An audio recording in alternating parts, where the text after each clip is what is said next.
Welcome everybody. This is going to be a very special video today. Today I'm going to be joined by BlackShadow, and we're going to talk about playing the game 3-player instead of 4-player, which we've been doing for the past several months for the tournament, TTS tournament, run by BlackShadow. We're going to talk a little bit about how 3-player kind of shapes up. I have a lot of experience playing 3-player games in person. I don't play so much online because nobody wants to play 3-player games online, but in person I get a lot of 3-player games in, and I've developed a lot of strategies around 3-player games, and I wanted to share that with you guys here today. I have a lot of things to mention and to share of how the game has actually changed a little bit when you play 3-player.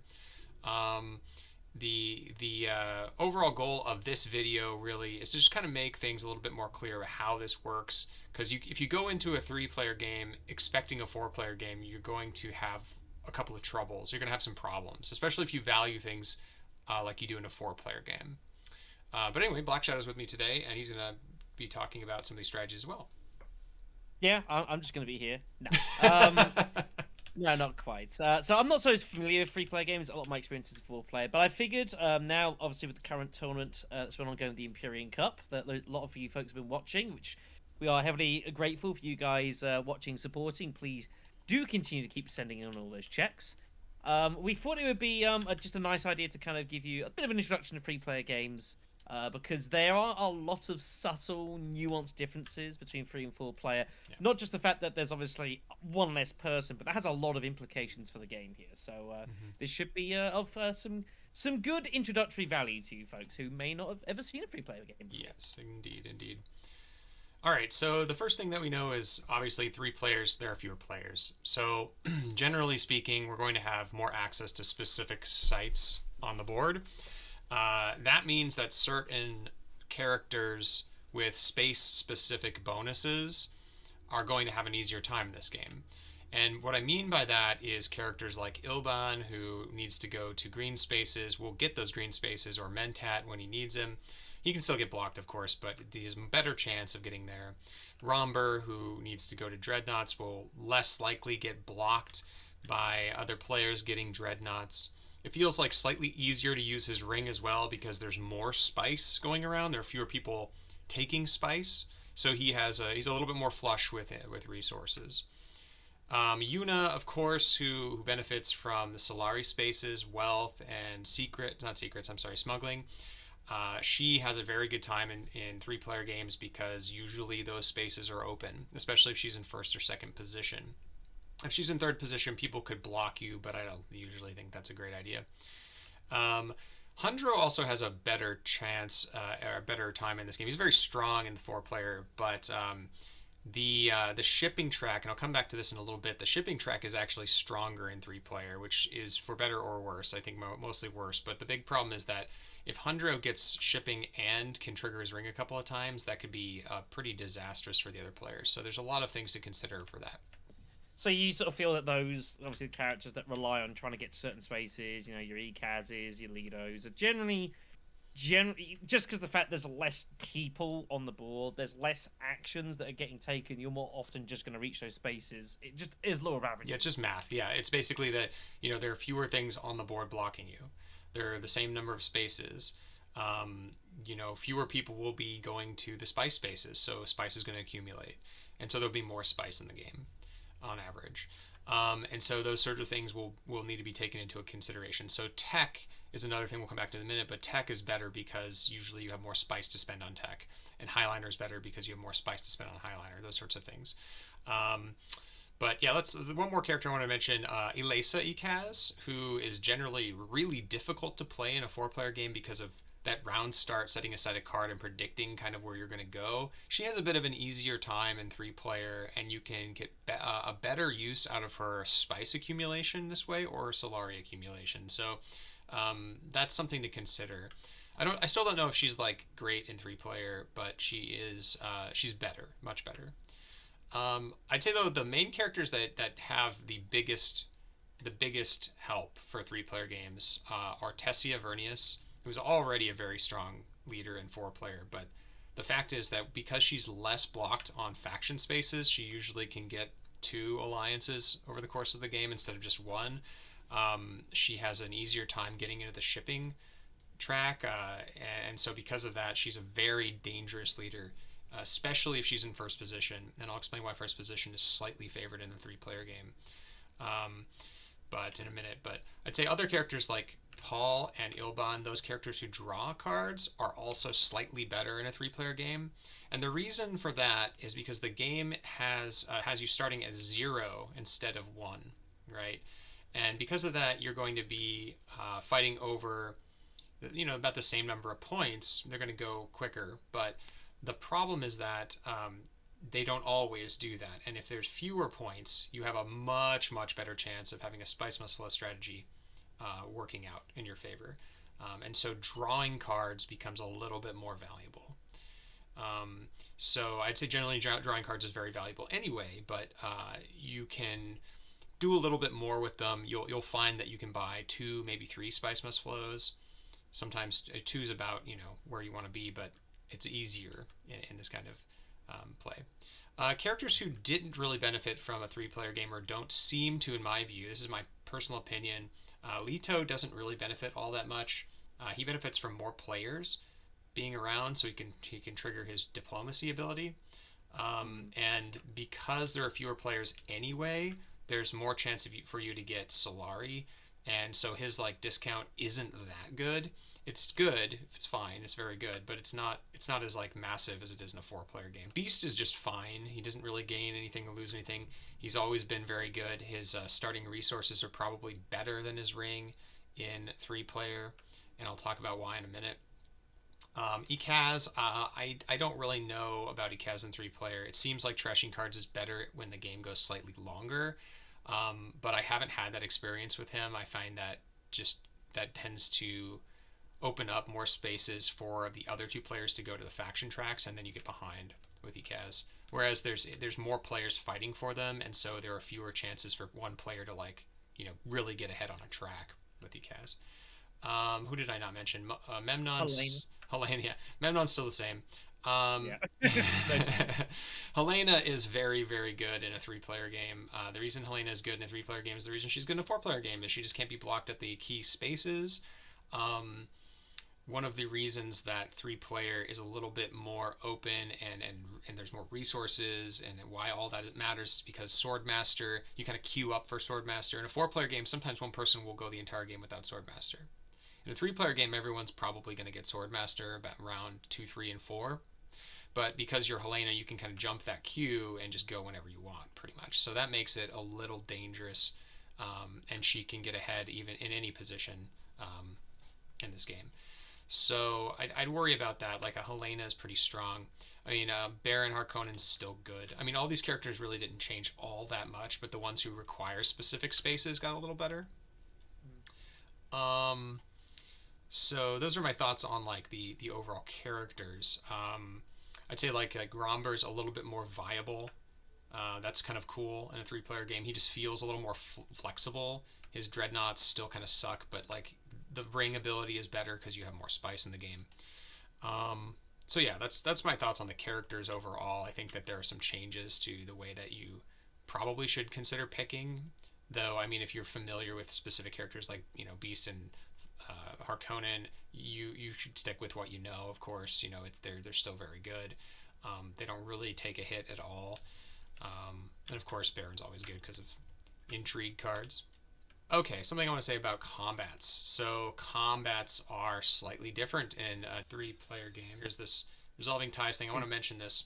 In 3-player games, only the first and second player will get rewarded. So for instance, in the Cloak and Dagger here, if the first player would get the first one, the second best will get the second, and there's no third player reward, right? If you tie in second place, you will get the third reward, which is awful in a 3-player game. Usually, tying down in a 3-player game is almost worse than tying down in a 4-player game, because it just means that there's that much more of a gap between the person who wins and the people who lose. In 3-player games, one thing that's also important to note is if all players tie, you get second, same as normal. But the way that the cadence of combat works in 3-player is kind of this. One person will throw a ton of troops in, and then another player will just kind of like limp in with 2 or 3 or whatever, and then the other player won't do anything, and they'll wait their turn until they have a chance to win a combat. And so it kind of can feel a little bit like taking turns to win a combat. And because of that, combats are a little bit more variable. They don't seem like they would, like you'd have more of a chance to win combats, and you can. And there's some caveats to what I'm saying right now. But generally speaking, if all things are equal and you don't have like some restricted ordinances or things like that that help you win combats, you're gonna feel like you're just taking turns getting combats and getting second places. That's curious to me, because I would have thought it'd feel a little bit like because as us players, you're kind of getting dragged into combats more so. Yeah, I don't think so. Someone gets in there, you think maybe you kind of get in, but I suppose the problem is obviously if if Tesia puts in all 3, and then obviously Verniers puts in 1, and that's that combat resolved, then obviously it's clear who's going to have the advantage in the next one, and then Tesia's got to spend some time to re-garrison. Yes. Yeah. They're going to sort of get involved here for a couple each, and then that'll happen, and then it just goes backwards and forwards. So I can kind of see where this is going here, and it can be a little bit round in circles, maybe. But this is where people that can obviously generate troops a lot more, like beasts. If you can find like reinforcements, invasion ship tech, that sort of thing, to kind of break that cycle, that can be really, really devastating. Yeah, exactly. That's it's important to note that while you're doing this, while you're fighting for combat, losing a second place combat is even more disastrous than getting third place in a 4-player game, because you get something for your trouble. But in a 2-player game, getting like blocked out of second place is you've committed all these troops for nothing. And so a lot of players will sit back and just kind of like tiptoe in to second place, and if they get overtaken, it's only 1 troop or something like that. It doesn't matter so much. So it can feel a little bit like that, and it's players seem to be walking on eggshells unless they can outright win the combat. Like if somebody commits a lot of troops, but the other player's like, well, I have a combat card and I have like access to this 1 space, they could definitely win the combat, and they should. But it's just a lot more disastrous for that second player, and so like the combats can feel a little swingier. Do you feel like combat intrigues then kind of have a bit more weight in this game? I think they do. Yeah, I think they can. The main problem, though, I think, is that combats in 3-player games, because of how awkward they can kind of feel, are slightly undervalued by players. At least they're undervalued in my experience. You can definitely now have a go and like get the best combat techs and good cards and just like win all the combats. That is very, very possible, because there are fewer people actually competing for it, and they have other things they want to do anyway. There's not that 4th player who's like, oh, I've been waiting for a while, I'm gonna go in. It's like everyone's gonna have to do the same kind of things, and if you are all in on combat, other players are less likely to even bother. And so I think that's one of the reasons I wanted to mention a couple of things that techs are a couple of techs that are very, very dangerous for this purpose. This is not so much, not that one. Where is it? There somewhere. It's in there. You'll find it. Invasion. It's right at the bottom. There we go. There we go. So invasion ships and restricted ordnance, 2 of the more dangerous techs in a 3-player game. Invasion ships is very strong anyway. Getting blocked means you're just going to always have access to your Heighliner. It's important. But restricted ordnance is extremely dangerous in a 3-player game, for the reasons I just mentioned. That if you are throwing in two troops and you're at 8 strength, who is going to want to try to push you out? Like that's hard. Like two other players have to try to do that. But there's not 3. There's not that extra player who can maybe try. So there's less chance you're going to be pushed out because of restricted ordnance. Just make sure you get your High Council to do that. Invasion ships. Now, invasion ships is very important. If the first player gets invasion ships, the rest of the players need to be kind of aware of this. The reason is because of the turn order and the first action. That's what I've scribbled. Yeah, this is not just like a lottery number. This is like the turns that if we started here with Tesia and we went around, this is where how you would have first chance to act. So round 1, round 4, round 7, and round 10. Now, first player, and this is why I think the first player has a slight advantage, is that they have 4 first chances to act in a 3-player game, whereas the others just have 3. Arguably, this one, the 8th one, is the best one in a 3-player game. You're likely to go to round 8. You're less likely to go to round 9. But it does happen. It does happen. But because you have a chance to actually hit 4 different rounds to act first, this player should be kind of like, the players should be aware that if turn 7 comes around and they have 6 spice, they're probably going to win the game. Like, that's just how it's going to go. Especially if they have like combat card or combat techs. Invasion ships specifically, because they can't be blocked at Heighliner, and they'll get it no matter what. So that's something to kind of consider. But that doesn't mean that these places are like hugely disadvantaged. That's not really true. Second position, of course, is still very good for getting fold space and the interstellar shipping. Second position with a pretty decent round 1 combat can easily like take the combat, go up a bump, hit this, and then go interstellar. That stuff is still very viable, and that's the next thing I wanted to talk about, is that the shipping track is slightly better in a 3-player game. What do I mean by that? It's the same thing. You're still doing the same thing. Well, you are and you aren't. The problem here is that there are fewer people to block the person who is in charge of the shipping track, whoever has the most access, or who is in turn order most likely to get interstellar shipping. So in this case, yeah, so if Romber hits it, and they are, let's just say they're whoops, that's wrong. Let's say the Tessie is right there. I'm red, so I can't do that here. Move blue up or something like that, or green. Hey, there we go. Yeah, so let's say Romber has access. Tessia has to try to contest this, and if they don't, then it's on them. It's basically all on them. If both players have access, then it's on both of them. But the likelihood is that one player will have the opportunity to block the other, pardon me, and if that doesn't happen, the player with access to the shipping track can run away with some alliances, which could mean they win the game. So that's a little bit dangerous. So it's not this like the first player has a lot of advantage, the second player also has advantage. But again, it could always fall to the third player if nobody gets access, or if one player doesn't get access, then this player can hit Hardy Warriors, do the thing. There's all sorts of ways this can go wrong, and I can't just state blankly that one of these positions is better. They can high roll though. So that's kind of interesting, and you have to be aware of blocking this. So if you go like, well, I have this other thing I want to do, but there's interstellar shipping that's open, and I could take that, you should almost 100% of the time take interstellar shipping. If not, then just to block the other player.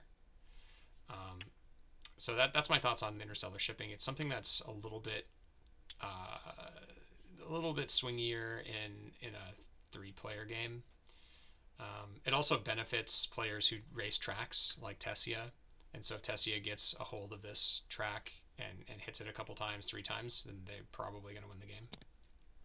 Do you tend to find folks will stick more for the tech reductions, courtesy because obviously techs are pretty decent in 3 players, or is it kind of more games that if they just go to the second tier and up and down and up and down?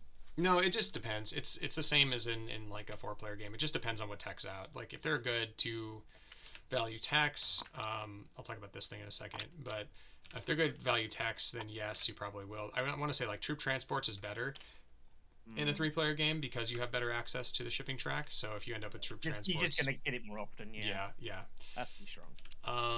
Artillery, I think artillery is just okay still, dependent on the row. I don't think this went up or down. It's just okay. Not like restricted ordnance went up, I think, in my estimation.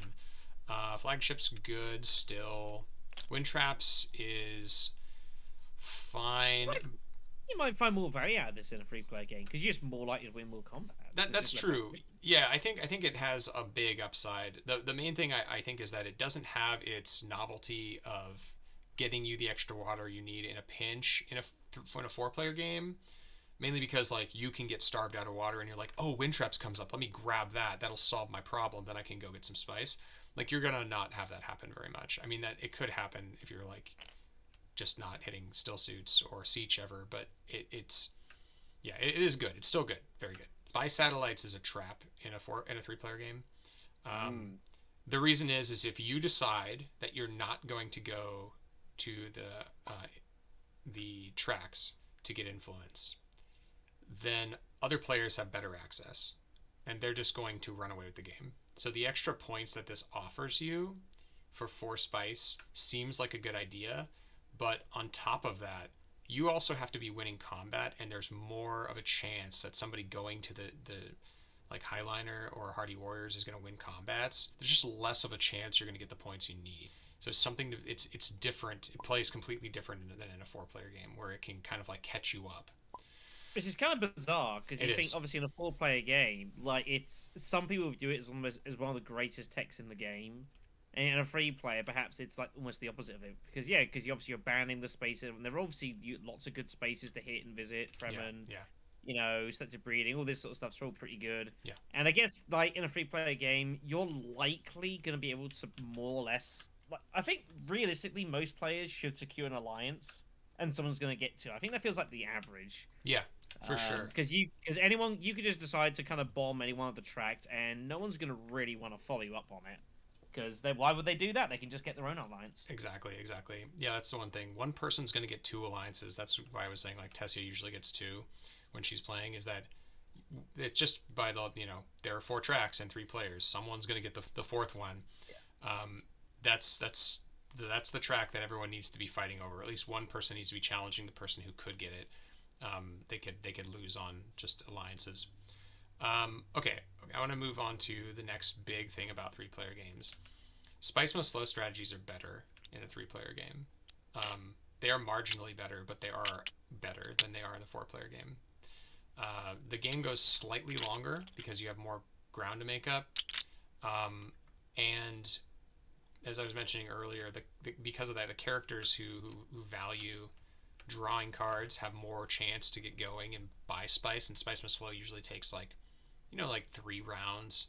You need like 3 rounds for spice must flow to be really really effective. Oh, and the one tech I guess I didn't mention that also relates to this is Holtzman. Where is that Holtzman, one? yeah. Yeah, it's somewhere It's in one there. of these. There it is. Here we go. Holtzman engine. Because Spice Must Flow is slightly better, Holtzman engine is also slightly better. It's always been good. It's a great point, like basically late game if you can get to Spice. But it's just slightly better because it helps you do the things you're gonna do. It turbo accelerates your Spice Must Flow strategy. So if you get like a Paul or an Ilban with it, yeah, it's pretty dangerous. Um, so that's one thing to mention. One topic I wanna cover because I think this is kind of nuanced actually. Is Yeah. actually the Imperium Row, which is Mhm. obviously one of the biggest parts of the game normally, and is obviously a big drive of how the action goes. But of course, because there's less people on deck, Yes. this is going to be a little bit more stagnant than it would do otherwise. Where Yeah. sometimes you've got 4 people and there's cards flying all over the place. Surely, because there's less people, like you could maybe try and aim for certain cards. Like like if you manage to find like a high value card, like a treachery Yeah. or something like that. Maybe like Stilgar turns up, or anything like that. For example, you could maybe try and play surely with more in mind that you're more likely to get it. It's less likely to be taken away. Yeah, no, that's a really good point. That's actually the next bullet point here is that Oh, good. it's actually true. The cards you buy are better in a 3 player game. So as you mentioned, there's less churn in the Imperium Row, so getting strong picks early on is even better. And because of that, because things can kind of like stagnate, you can end up with one player getting a very high value card and other players getting just okay cards, and that is a big deal. Because of that, Helena's stock goes up slightly because she can cut people off because there are fewer cards being seen in the row. Ikaz is just still okay. I don't know. I find it weird with him. Like it entirely dependent on the row. So like use your own judgment of whether you should play Kaz. Like if you obviously see shifting allegiances in round one, you should probably pick him or something like that. But there's it's case by case. Yeah, of course. Some cards you're gonna gun for. Some cards you're not going to, which is something that will be discussed in a future video. Stay tuned. Yep. We're getting there. I'm working on that. And because of that, so these three players games exacerbate this power difference, I think, in cards. So if you end up getting like the guild ambassador, for example, this card is such a big game in a three-player game, such a big game. Like I was mentioning, you have a better chance of getting an alliance. Now, pretty good chance of getting the spacing alliance because he helps you. So like that, there's just fewer people contesting that, which makes it easier to get those points. The same thing with Sayadina, like fewer people going to water. And if they are contesting you, it's probably coming at a detriment potentially to what they're trying to do, and they're not necessarily helping themselves, and it's not even like they've got other players to cover. They might feel they're just setting themselves completely back. Yeah. And then I guess one of the last things I wanted to mention about three-player games, there is a Heighliner.Dance in three-player that doesn't always exist in a four-player game. It can exist. It's very old school as well. Yes. Because there used to be definitely in original, because those have played it a fair bit, there was a bit of a Heighliner.Dance in that as well. The first person would go there, and then they'd say win like combat 6 if it was a decent one, and then turn 7 he'd wait, and then he'd hit his Heighliner. There was definitely it was a bit in cycles. Yes, and because of that, so I mentioned earlier that during round 1, 4, and 7, player 1 has first access. So it's on players 2 and 3 to make sure that there's not enough spice in that first player's coffers to go to Heighliner first action. And what I mean by that is rounds 5 and 6, rounds 5 and 6, they need to be hitting spice. It's a weird strategy to think about, but you do need to do this anyway, and it benefits you in the long run because it gets you access to Heighliner, and you want to keep. It's almost like it's like a passive blocking strategy almost. Yes. You're not doing it directly; you're just kind of preventing it building up so they can just hit it and get there. Exactly, and because of that, as you mentioned, it feels a little bit more like old school Dune Imperium, the base game, because of that. Of course, there are other ways to get around that, like in Ix. Obviously, you can have other things that get you troops. You can play dreadnoughts. I think dreadnoughts are viable in three-player games. In fact, I'd say that it's a pretty decent idea. Yeah, it's like hit up Conspire and then hit up dreadnoughts. Like that's pretty solid. Getting extra troops in repeatedly, especially if you have like a dreadnought and an ordnance or something like that. It's pretty serious. Dangerous. Yeah, they're dangerous. So, I mean, that's a lot of investment, but you can definitely pull it off, and you have a little bit more time to set up in a three-player game.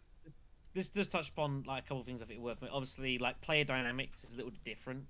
Obviously, in a four-player game, people will kind of take shots here and there as sort of when the situation benefits. But because there's only 3 of you, it does feel a bit more PvP. Yeah. For example, especially like if you've got two. Like Tezzy and Verge, for example, just spend a ton of each other, and just like expend all.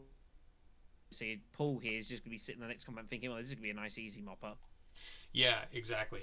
So you just kind of walk in and take the combat for very, very little investment, and that benefits that player quite a lot. So, which definitely doesn't happen as much in a 4-player because there's always, in theory, 2 other players sitting back in it, and then they'll trade blows. Exactly. So you have to be mindful of that, definitely. Yeah. I think the one other thing I wanted to bring up as well is talk about trying to be a bit more flexible because there are more options available to you. Do you think that kind of trying to have like a couple of different ideas and plans, because it can be very easy to tunnel vision in a 4-player game. I've got to hit selective breeding first, and then I've got to hit whatever else, I'll then get my combat in. Do you think you should be trying to look to be a little bit more variable because there are going to be definitely more options available to you? Yeah, definitely keep your options open, especially when it comes to seeing a combat that you potentially could win. Of course, intrigue cards are always good to have. So, and because there are only 2 spaces on the board where you can get, well, 3 technically, where you can get intrigue cards, 2 main ones. You want to get those as much as possible. They will give you a huge advantage. So yeah, keeping your mind your options open and your mind flexible with strategies, I think, is a really good play here. Good idea. There are lots of options. Like in a 4-player game, there are lots of options with Ix, and I think that you kind of like in a 3-player game have just slightly more on your potential docket of things you can do. But that said, the main things in 3-player game I'd say is like get set up with your economy early, get set up with your sword master, your high council early. Those are important. I've seen most 3-player games, all players get both of these things. I think it's very unlikely that at least 2/3 of the players will get. It's likely that 2/3 of the players will get both of them, and maybe one player won't have high council or something like that. But it's close. And this is probably due to shipping, really. Yeah, absolutely. Yeah, getting that shipping is important. Um, the other thing is that I mentioned is that, or I was going to mention is that, old school hostaging the Great Flat is even better in a 3-player game, because again, less chance that someone else is going to end up taking your spice from Great Flat. Players will end up like fighting over this thing, or they'll fight over this thing or this thing, and so you can kind of like do your own thing a little bit, but keeping in mind that resources can turn into points through Highliner or through tech. I think you value spice a little bit more highly in the 3-player game.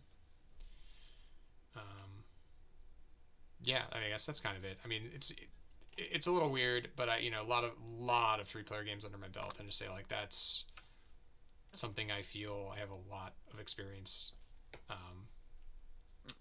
with. Not a lot of people play 3-player games. I've noticed on this Discord. But... No, I mean, it's very easy to get players. There's a lot of people playing the games at the moment, so why play a 3-player if you can just get 4? Yeah, and it just feels like a more natural thing. But I've obviously noticed that with the wildcard round upcoming, which we'll be bringing you action for, that there are people setting up 3-player lobbies only, and people looking to get their practice in, which is expected. It's maybe slightly adorable in a kind of weird sort of way.